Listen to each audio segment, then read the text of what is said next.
Selamat pagi guru-guru dan teman-teman sekalian. Perkenalkan, nama saya Austin Wilbert Giraldia Kema. Pada hari ini akan mempresentasikan mengenai draft sumatif bioteknologi saya. Nah, pertama-tama mari kita masuk pada pengertian bioteknologi. Jadi bioteknologi itu kita bisa artikan sebagai suatu cabang biologi yang memanfaatkan organisme-organisme ataupun proses-proses biologis untuk menghasilkan hal-hal yang dapat meningkatkan kesejahteraan manusia. Bioteknologi ini kita dapat membedakan menjadi dua jenis, yaitu bioteknologi modern dan bioteknologi konvensional. Bioteknologi modern kita kutip dari Nugroho dan Purwanto, itu berarti bioteknologi yang menghasilkan barang dan jasa dengan menggunakan rekayasa genetika. Salah satu contohnya itu adalah pembuatan insulin manusia. Sedangkan bioteknologi konvensional itu adalah bioteknologi yang menghasilkan barang dan jasa dengan menggunakan bantuan mikroorganisme seperti bakteri untuk menghasilkan enzim-enzim tertentu. Salah satu contohnya itu adalah pembuatan roti menggunakan jamur Saccharomyces cerevisiae. Bioteknologi konvensional ini juga menggunakan alat-alat yang sederhana dalam proses-prosesnya.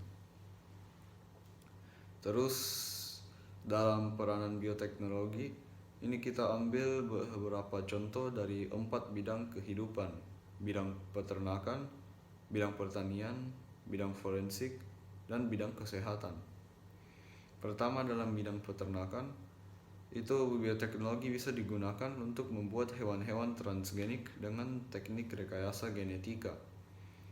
Jadi contohnya ahli-ahli bisa menyisipkan hormon yang bertanggung jawab untuk memacu produksi susu, sehingga sapi transgenik akan menghasilkan lebih banyak susu daripada sapi biasa. Dalam bidang pertanian, bioteknologi juga bisa digunakan untuk membuat tanaman transgenik dengan teknik rekayasa genetika.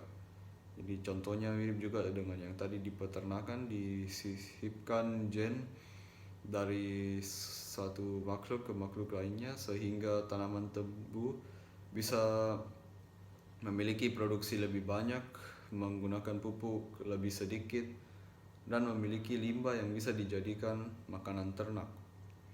Dalam bidang forensik, bioteknologi bisa digunakan untuk penyelidikan bukti dari darah, cairan tubuh lainnya, atau bukti biologis lainnya yang terdapat di tempat kejadian perkara untuk mengidentifikasi kemungkinan pelakunya.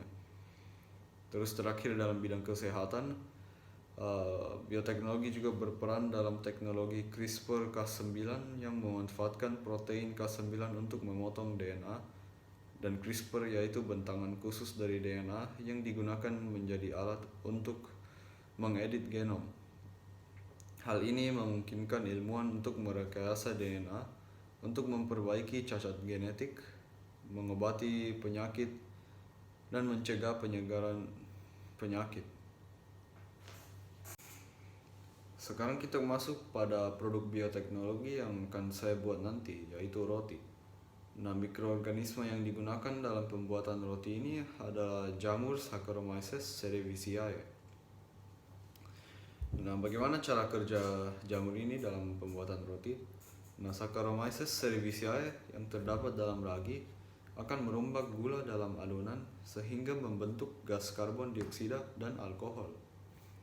Adonan akan mengembang dan menghasilkan roti yang empuk akibat dari gas karbon dioksida yang terperangkap pada adonannya tadi. Tetapi bukan hanya itulah manfaat dari Saccharomyces cerevisiae ini. Dia juga bisa bermanfaat dalam produksi bioetanol. Dia bisa bermanfaat dalam pembuatan tape, dan dia juga bermanfaat sebagai probiotik hewan ternak. Dalam produksi bioetanol, ia paling sering digunakan karena ia banyak ditemukan di alam, ia memiliki ketahanan hidup yang tinggi, dan ia mampu menghasilkan alkohol dalam jumlah yang cukup tinggi. Dalam pembuatan tape, ia berfungsi untuk mengubah gula menjadi alkohol, sehingga ia merupakan salah satu mikroorganisme yang perlu digunakan dalam pembuatan tape. Dan terakhir, sebagai probiotik hewan ternak, Ia terhitung sebagai mikroba dalam kelompok probiotik karena ia dapat diproduksi dalam skala industri. Ia dapat disimpan di lapangan dengan stabil dalam jangka waktu yang lama. Ia dapat hidup kembali dalam saluran pencernaan, dan ia memberikan manfaat pada induk semang. Salah satu contoh manfaatnya adalah menurunkan kuman E. coli dalam ayam. Nah, seperti tadi saya katakan, jenis produk yang saya akan buat itu adalah roti. Nah, manfaat dari roti ini bisa menjadi sebagai sumber karbohidrat, dan juga beberapa jenis roti itu merupakan pilihan sarapan yang baik untuk kesehatan. Misalnya roti gandum. Beberapa kelebihan dari roti ini itu praktis untuk dimakan. Pengaruhnya terhadap masa depan sudah diketahui dan tidak perlu ditakuti.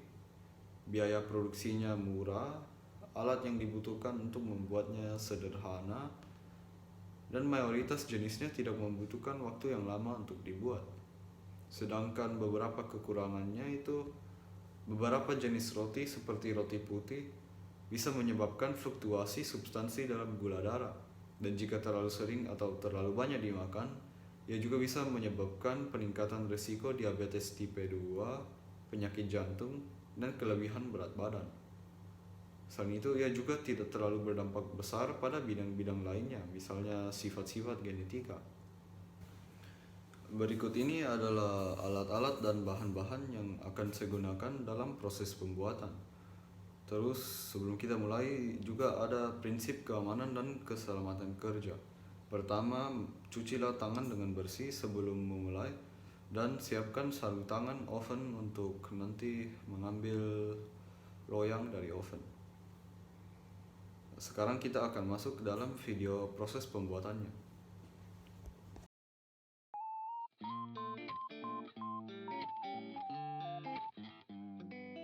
Dalam sebuah stand mixer, dituangkan 480 gram tepung roti, 1 paket atau 7 gram ragi instan, dan 2 sendok teh atau 8 gram gula, lalu dicampur dengan sikat kecil. Setelah itu, dituangkan lagi 55 gram lemak babi yang telah dicairkan, dan 300 ml air suhu ruang. Air dituangkan sedikit demi sedikit sambil adonan lagi disatukan.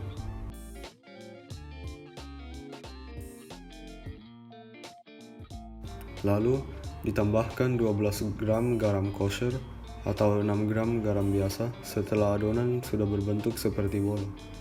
Adonan diuli dengan kecepatan sedang selama sekitar 10 menit atau sampai adonan berbentuk keras tapi kenyal. Adonan dibentuk menjadi bola dan ditempatkan di dalam mangkuk yang telah diminyaki.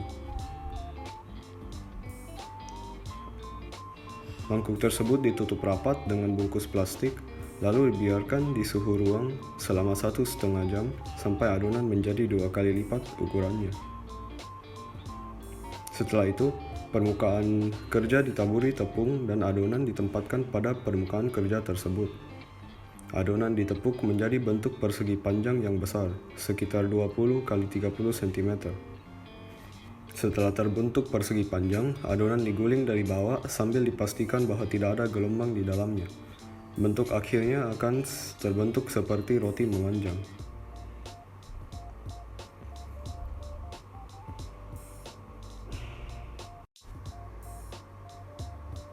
Adonan ditempatkan pada loyang yang telah ditaburi tepung jagung, lalu ditutup dengan bungkus plastik yang telah diminyaki, dan dibiarkan berkembang di suhu ruang selama 1 jam lagi sampai menjadi sekitar 2 kali lipat ukurannya. Oven juga dipanaskan terlebih dahulu hingga sedikit di atas 204 derajat Celcius sambil adonan berkembang.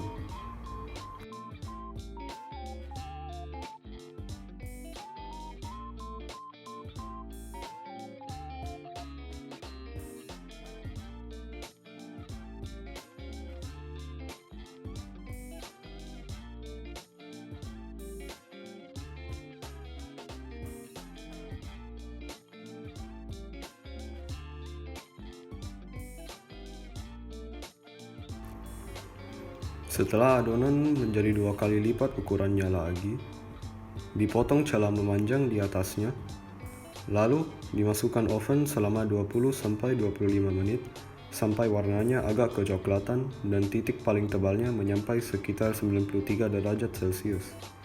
Sekarang roti sudah selesai dan dibiarkan mendingin dulu selama sekitar 3 jam.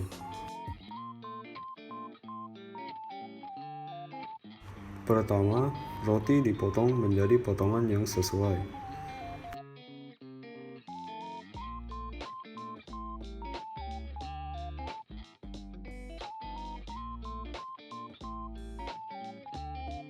Lalu, dalam sebuah mangkuk, 1 batang mentega tawar dicampur dengan 3 siung bawang putih yang telah dicincang, garam, dan merica.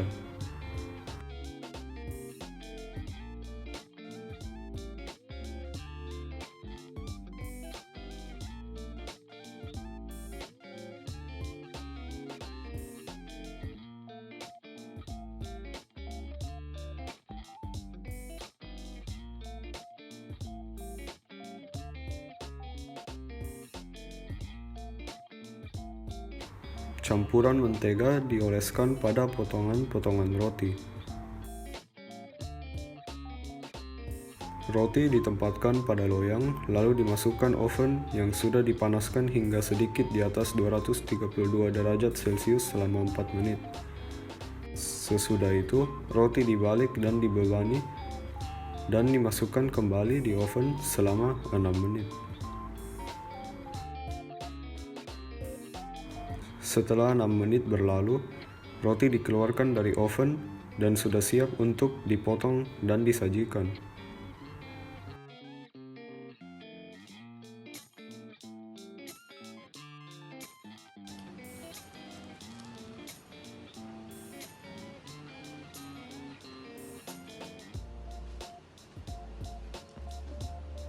Rasanya enak, gurih, asin, crispy. Baunya harum, wangi, bau bawang putihnya harum sekali.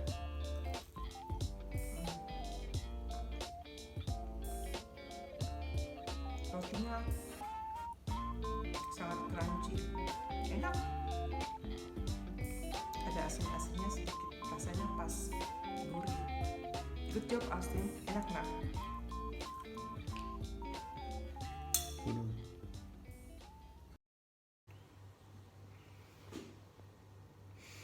Setelah menonton video proses pembuatan itu, saya ingin mengajak kalian juga untuk membuat dan mengonsumsi produk bioteknologi yang sehat bagi tubuh. Mungkin jangan garlic bread, karena garlic bread jika dimakan setiap hari tidak sehat juga. Mungkin bisa bikin roti gandum misalnya.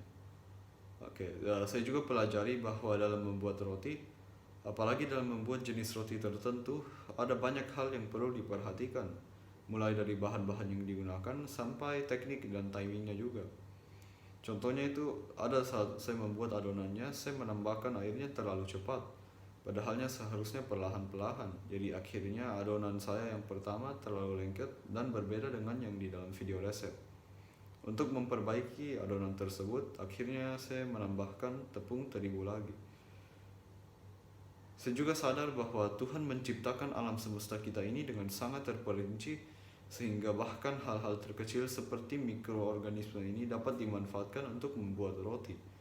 Jadi kami sebagai umat Allah harus menggunakan ilmu bioteknologi ini dengan bijaksana dan bertanggung jawab supaya tidak merugikan dan menyakiti lingkungan dan sesama manusia, misalnya dengan senjata-senjata biokimia.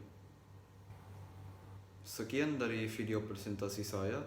Terima kasih kalian sudah menonton dan menyaksikan video ini. Sampai jumpa dan Tuhan memberkati. Oh iya, ini juga ada daftar pustaka yang saya gunakan untuk membuat presentasi ini. Sekali lagi, sampai jumpa dan terima kasih sudah menyaksikan.